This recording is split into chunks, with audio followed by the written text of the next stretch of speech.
আৰু বন্ধুসকল অৱশেষত কুকাৰটো খুলিলোঁ আৰু এয়া হৈছে বিৰিয়ানী। বন্ধুসকল কি খবৰ আপোনালোকৰ? আশা কৰোঁ সকলো ভালে আছে আৰু আজি নতুন এটা ৰেচিপিৰ সৈতে আপোনালোকৰ মাজলৈ আহিছোঁ আৰু আজি বনাবলৈ গৈ আছোঁ চিকেন বিৰিয়ানী। বহু দিনৰ পৰা ৰেচিপিটো দেখি আছিলোঁ, বনাম বুলি ভাবি আছিলোঁ, তাকে ভাবিলোঁ আজি বনাওঁ আৰু ৰেচিপিটো কেনেকৈ বনালোঁ সকলো সমগ্ৰ ভিডিঅ'টো আপোনালোকলৈ আগবঢ়াম। ভিডিঅ'টো একেলগে চাই থাকিব, তেন্তে ব'লক ভিডিঅ'টো আৰম্ভ কৰোঁ। তাৰ কাৰণে এয়া লৈ ল'লোঁ আধা কেজি চিকেন আৰু এইফালে আছে এইটো দৈ, যিহেতু মাংসখিনি মেৰিনেট কৰিব লাগিব গতিকে দৈ লাগিব। আছে মছলা, ইয়াতে গোটেই মছলাখিনি আছে।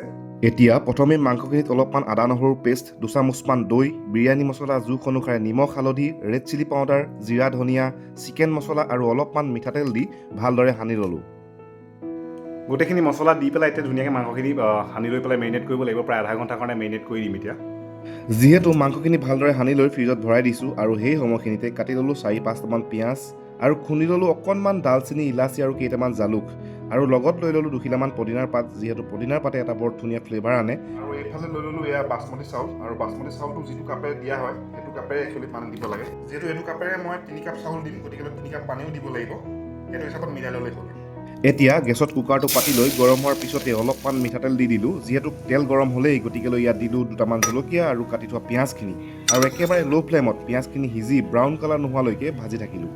যিহেতু পিঁয়াজখিনি খুব ধুনীয়াকৈ সিজি গৈছে আৰু এতিয়া ইয়াত মেৰিনেট কৰি ৰখা মাংসখিনি দি দিম আৰু ভালদৰে একেবাৰে কম ফ্লেমত দি প্ৰায় 20 মিনিটমান সময় মাংসখিনি সিজাব লাগিব।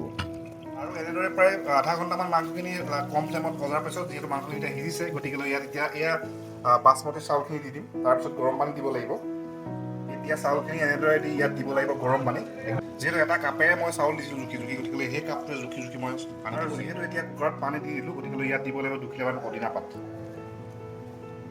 আৰু দি দিম এতিয়া ইয়াত পিচি থোৱা ইলাচি, লং আৰু জালুক কেইটামান আৰু ডালচেনি। এনেদৰে কুকাৰ ঢাকনিখন বন্ধ কৰি 2টা হুইচেল দিব লাগিব, তাৰপিছত বিৰিয়ানী খাব পৰা হৈ যাব। আৰু বন্ধুসকল অৱশেষত কুকাৰটো খুলিলোঁ আৰু এয়া হৈছে বিৰিয়ানী লুক। কেনেকুৱা দেখিছে ক'ব। এতিয়া আমি খাবলৈ বহিম, আজি এজন আলহীও আছে। আৰু বন্ধুসকল যিহেতু বিৰিয়ানী খাব হৈ গ'ল আৰু এয়া বিৰিয়ানী বাঢ়ি লৈছে সুদৰ্শন হাজৰিকা।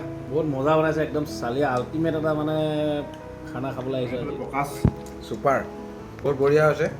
আৰু বন্ধুসকল তেতিয়াহ'লে ময়ো খাই লওঁ আৰু ভিডিঅ'টো চাই কেনেকুৱা পালে জনাব। যদি ভাল পালে লাইক, কমেণ্ট আৰু শ্বেয়াৰ কৰিব। তেন্তে আজিলৈ আহোঁ, বাই বাই, গুড নাইট।